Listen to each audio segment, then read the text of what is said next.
भाईजान फिजर को 14 अगस्त है तैयार ही वे टुलसू चक्करते हैं। यार क्या चक्कर लावने अल्लाह दे बंदे।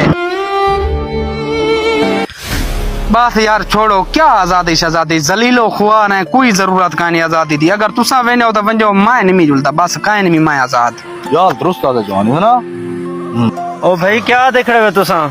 यार या देखने जुलू 14 अगस्त मनावन मायने को आके मी क्या असा आजाद है, ठीक नहीं मिया क्या? यार तो को आजादी दी नेमत दे कदर दा पता कोई नहीं।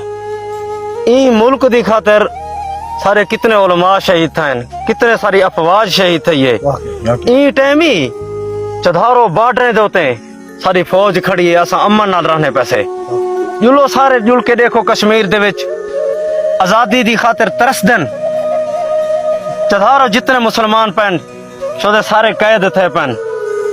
यार मैं गलत हमी तुसा ठीक आते पे। या अल्लाह मेरे को माफ कर दे। आजादी जिंदाबाद, आजादी जिंदाबाद, आजादी तो को मुबारक होवे। खैर मुबारक। पाकिस्तान जिंदाबाद। जो रग नहीं